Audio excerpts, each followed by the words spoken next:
Swept into his seat back in 1992 with the vacancy of old guard Republican John Warner, Delegate Bob Marshall represents Virginia's District 13, the county of Prince William, and the city of Manassas. For 2014, he has introduced HB684, which would once again attempt to repeal Virginia's medical marijuana allowance. It would tear away from doctors the right to prescribe and in any way endorse medicinal cannabis, no matter how severe their medical condition. Despite the limitations of its law, Virginia has been at the forefront of the battle for access to medical cannabis.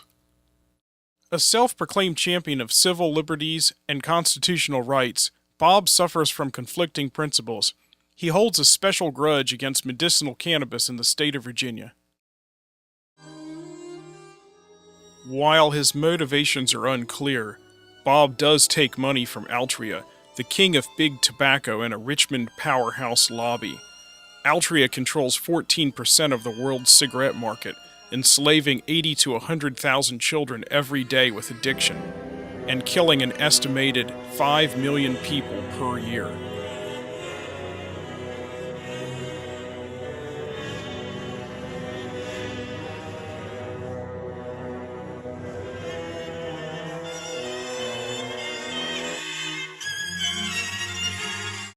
Have full understanding of the need for this medicine. It's real. Okay, I'm living proof. I'm from Portsmouth. I was a homebound student in Virginia for 5 years.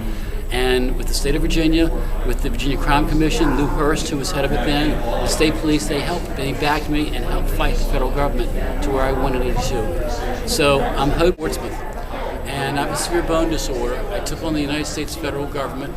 And in 1982, I became the second person in the United States to receive medical cannabis. The main reasons why they got passed. In 1979, I helped pass Virginia, that's on, you know Virginia.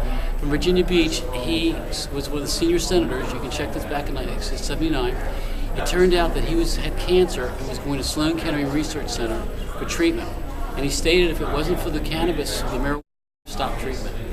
So while I understand that you may not have full understanding of the need for this medicine, it's real. Okay, I'm living proof. I'm from Portsmouth. I was a homebound student in Virginia for 5 years. And with the state of Virginia, with the Virginia Crime Commission, Lou Hurst, who was head of it then, the state police, they backed me and helped fight the federal government to where I wanted it to. So I'm hoping that you'll understand that this is a needed medicine. Bob has tried this before. Back in 1997, his outdated Reefer Madness era arguments failed when nearby experts and doctors from MCV testified passionately. Bob is known in the state of Virginia to be a provocative firebrand. Attempt to do that.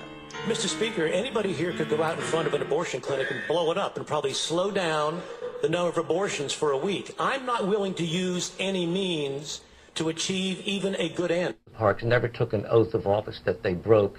Sodomy is not a civil right. It's not the same as the civil rights movement. You have to look at the past, and in fact, look. Bob feels he needs to go on the offensive now that the tables have turned on this issue, and he doesn't have the meanies at the DEA and the Justice Department to back him up. Bob's long-running grudge against medical cannabis is an enigma. Perhaps there's inner conflict that he's playing out. More than likely, he's reacting to the windfall of reform coming from D.C. and states like Colorado.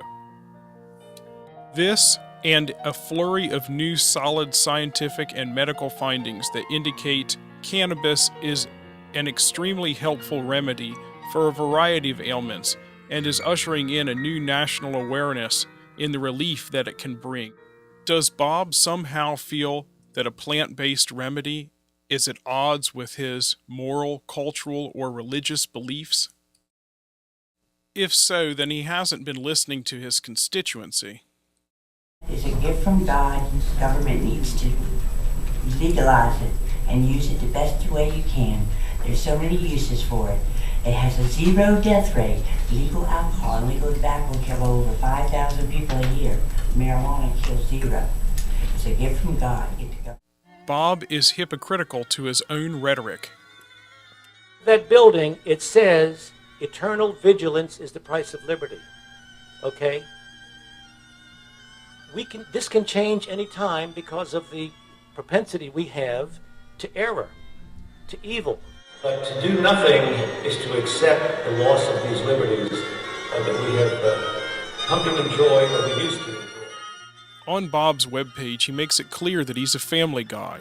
But what would he do if one of his loved ones became ill and needed medical marijuana? Would he really send them to jail? Bob is being unfaithful as well to his own principles of liberty and freedom. Persecuting the young, the sick, and the dying old is certainly not good political medicine, and a far cry from the human values that he touts on his very own website.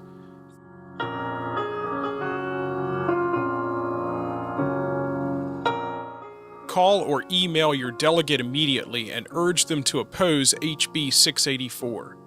This message was brought to you by Fair Law Virginia, a voluntary citizens group with no funding.